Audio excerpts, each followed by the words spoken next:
Our next topic is, what if short ang budget ng partner mo para i-date ka? Kung ano lang kasha. Kung ikaw kilala mo yung partner mo, kung alam mo kung ano magpapasaya sa kanya.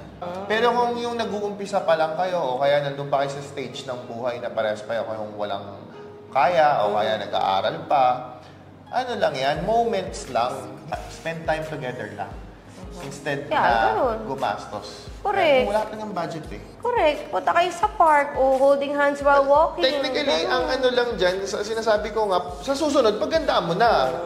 Yung parang, sige ngayon, wala siguro May naman. talk to your partner in 1 year.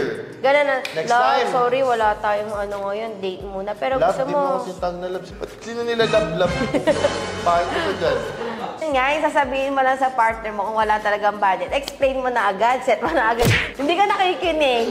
I-set mo na agad yung expectation ng partner mong babae na kung wala kayong budget.